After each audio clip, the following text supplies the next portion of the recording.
Yakub melanjutkan perjalanannya, lalu bertemulah malaikat-malaikat Allah dengan dia. Ketika Yakub melihat mereka, berkatalah ia, "Ini bala tentara Allah." Sebab itu dinamainyalah tempat itu Mahanaim. Sesudah itu Yakub menyuruh utusannya berjalan lebih dahulu mendapatkan Esau, kakaknya, ke tanah Seir, daerah Edom. Ia memerintahkan kepada mereka, "Beginilah kamu katakan kepada tuanku, kepada Esau. Beginilah kata hambamu Yakub. Aku telah tinggal pada Laban sebagai orang asing dan diam di situ selama ini. Aku telah mempunyai lembu sapi, keledai dan kambing domba, budak laki-laki dan perempuan. Dan aku menyuruh memberitahukan hal ini kepada tuanku, supaya aku mendapat kasih." Kemudian pulanglah para utusan itu kepada Yakub dan berkata, "Kami telah sampai kepada kakakmu, kepada Esau, dan ia pun sedang di jalan menemui engkau, diiringi oleh 400 orang. Lalu sangat takutlah Yakub dan merasa sesak hati. Maka dibaginyalah orang-orangnya yang bersama-sama dengan dia, kambing dombanya, lembu sapi dan untanya menjadi 2 pasukan. Sebab pikirnya, jika Esau datang menyerang pasukan yang satu, sehingga terpukul kalah, maka pasukan yang tinggal akan terluput. Kemudian berkatalah Yakub, "Ya Allah nenekku Abraham dan Allah ayahku Ishak, ya Tuhan yang telah berfirman kepadaku, pulanglah ke negerimu serta kepada sanak saudaramu, dan aku akan berbuat baik kepadamu. Sekali-kali aku tidak layak untuk menerima segala kasih dan kesetiaan yang kau tunjukkan kepada hambamu ini. Sebab aku membawa hanya tongkatku ini waktu aku menyeberangi sungai Yordan ini, tetapi sekarang telah menjadi 2 pasukan. Lepaskanlah kiranya aku dari tangan kakakku, dari tangan Esau, sebab aku takut kepadanya. Jangan-jangan ia datang membunuh aku, juga ibu-ibu dengan anak-anaknya. Bukankah engkau telah berfirman, tentu aku akan berbuat baik kepadamu dan menjadikan keturunanmu sebagai pasir di laut, yang karena banyaknya tidak dapat dihitung." Lalu bermalamlah ia di sana pada malam itu.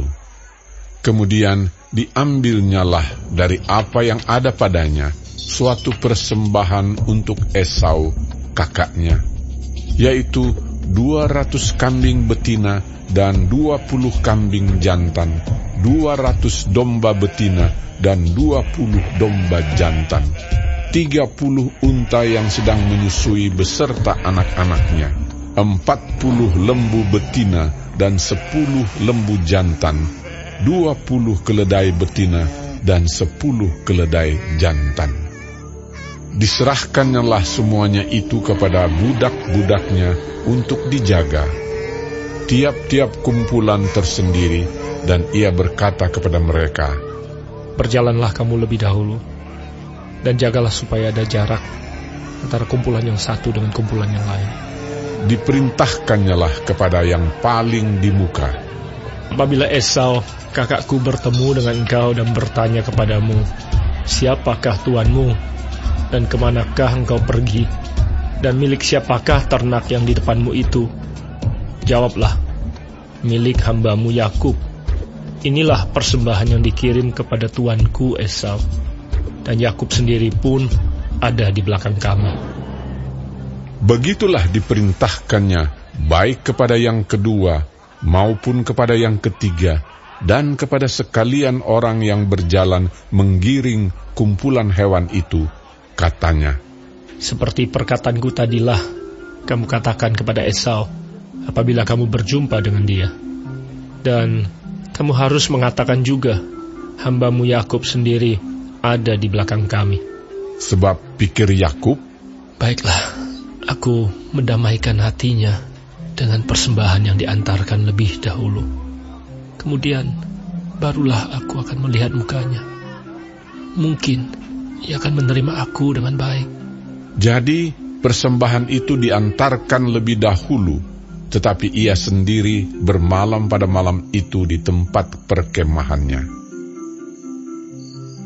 Pada malam itu Yakub bangun dan ia membawa kedua istrinya, kedua budaknya perempuan dan ke-11 anaknya, dan menyeberang di tempat penyeberangan sungai Yabok.